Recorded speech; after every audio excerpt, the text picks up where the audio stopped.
ഞാൻ സിന്ധു സതീശൻ. പത്മപുരാണം അധ്യായം 7 നർമ്മദയുടെ മഹാത്മ്യം.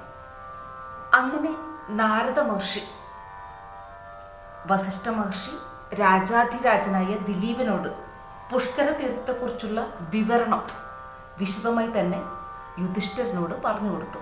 ശേഷം യുധിഷ്ഠിരൻ നാരദ മഹർഷിയോട് ഇങ്ങനെ പറഞ്ഞു: ഭഗവാനെ, നർമ്മദ തീർത്ഥത്തെപ്പറ്റി ഈയുള്ളവൻ ധാരാളമായിട്ട് കേട്ടിട്ടുണ്ട്. എന്നാൽ ഞാൻ കേട്ടിട്ടുള്ള അറിവുകളെല്ലാം തന്നെ അപൂർണമാണ്. ആ പുണ്യതീർത്ഥത്തെക്കുറിച്ച്, അതായത് നർമ്മദയുടെ മഹാത്മ്യത്തെക്കുറിച്ച് എനിക്ക് അറിയാനുള്ള ആഗ്രഹമുണ്ട്.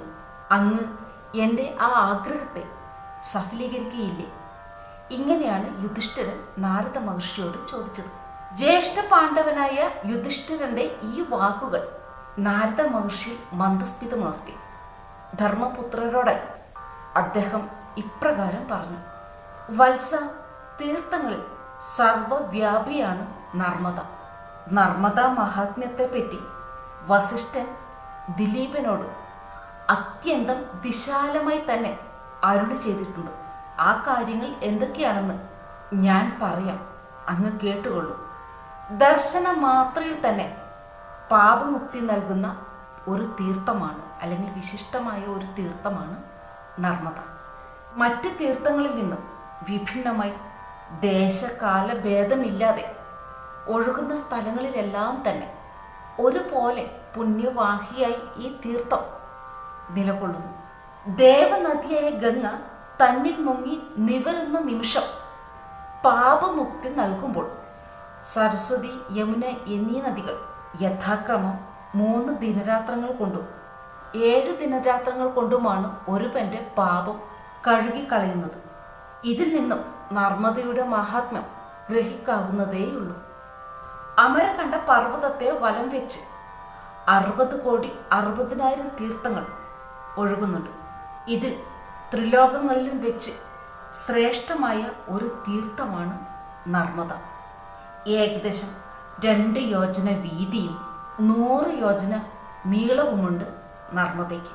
സുരാസുര ഗന്ധർവ ഋഷിമാർ ഈ തീരത്ത്, അതായത് നർമ്മദയുടെ തീരത്ത് കഠിനമായ തപസ്സനുഷ്ഠിച്ച് അമൂല്യവരങ്ങൾ പ്രാപ്തമാക്കിയിട്ടുണ്ട്. അമരകണ്ടകത്തിലെ നർമ്മദാ തീരത്ത് ഇന്ദ്രിയങ്ങളെ ജയിച്ച് സ്നാനാദി കർമ്മങ്ങൾ യഥാവിധി അനുഷ്ഠിച്ചു ഒരു രാവ് മുഴുവൻ ഉപവസിച്ചാൽ തൻ്റെ 100 തലമുറകൾക്കും ആ പുണ്യം ലഭിച്ചിരിക്കും. അതുപോലെ തന്നെ അമരകണ്ടകത്തിലെ പശ്ചിമ ഭാഗത്തുകൂടി ഒഴുകുന്ന നർമ്മദകൾ സ്നാനം ചെയ്ത് ബ്രഹ്മചര്യ വിധികൾ അനുഷ്ഠിച്ച് പിതൃദേവന്മാർക്ക് തിലോദകം കൊണ്ട് തർപ്പണം ചെയ്തു കഴിഞ്ഞാൽ തങ്ങളുടെ 7 തലമുറകൾക്ക് സ്വർഗപ്രാപ്തി കൈവരിക്കും. യാതൊരുവനാണോ ഈ കർമ്മം യഥാവിധി അനുഷ്ഠിക്കുന്നത്, അവൻ 60,000 വർഷം ദേവനാരികളാൽ പരിചരിക്കപ്പെട്ട് സർവസുഖത്തോടും കൂടി സ്വർഗത്തിൽ വസിക്കും. സ്വരലോകത്തിൽ നിന്നും ഉപേക്ഷിക്കപ്പെട്ടാൽ പോലും ഉത്തമ കുലത്തിൽ സമ്പന്നനായി ധാർമ്മികനായി ജാതനാവുകയും വീണ്ടും നർമ്മദയിൽ തന്നെ എത്തിച്ചേരുകയും ചെയ്യും. ജനേശ്വരത്തിൽ സ്നാനം ചെയ്ത് പിതൃ പൂജാവിധികൾ അനുഷ്ഠിച്ചാൽ പിതൃക്കൾ പ്രളയകാലം വരെ സന്തുഷ്ടരായി ജീവിക്കും. ഈ മഹാനദിയിൽ ആരാണോ യമനിയമങ്ങൾ പാലിച്ച് ക്ഷേത്രപാലകരെ പ്രദക്ഷിണം ചെയ്യുന്നത്, അവൻ ശതസഹസ്രം സംവത്സരം സുരലോകത്ത് ദേവതുല്യനായി വാഴും. ഇവർ സ്വരലോകത്ത് നിന്ന് പുറത്തു പോയാൽ രാജവംശത്തിൽ ജാതനാവുകയും രാജകീയ സുഖം അനുഭവിച്ച് ശതവർഷം ജീവിക്കുകയും ചെയ്യും. അമരകണ്ടകത്തിൽ വെച്ച് ജീവൻ വെടിയുന്നവന് ഒരിക്കലും പുനർജന്മം ഉണ്ടാവുകയേയില്ല. അത് അഗ്നിയിലാകട്ടെ, ജലത്തിലാകട്ടെ, വ്രതനിഷ്ഠവേളകളിലാവട്ടെ, ഫലം ഒന്നു തന്നെയാണ്. നർമ്മദയുടെ ദക്ഷിണ ഭാഗത്തായി അതിമനോഹരമായ കപില എന്ന നദി ഒഴുകുന്നു.